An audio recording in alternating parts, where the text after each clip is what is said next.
నారాయణపేట జిల్లా మక్తల్ నియోజకవర్గ పరిధిలోని పునరావాస గ్రామాల్లో ఎమ్మెల్యే వాకిటి శ్రీహరి పర్యటించారు. భూత్పూర్, అనుకొండ, అంకెన్పల్లి, దాదాన్పల్లి, గడ్డంపల్లి గ్రామాల్లో కలెక్టర్ సిక్తా పట్నాయక్ తో కలిసి తిరిగారు. జీవో నెంబర్ 1050 ద్వారా పునరావాస కేంద్రాలను ప్రకటించామని కలెక్టర్ తెలిపారు.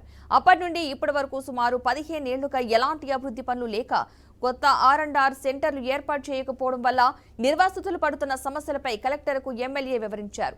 సానుకూలంగా స్పందించిన కలెక్టర్ సిక్తా పట్నాయక్ సాధ్యమైనంత త్వరగా న్యాయం చేస్తామని హామీ ఇచ్చారు.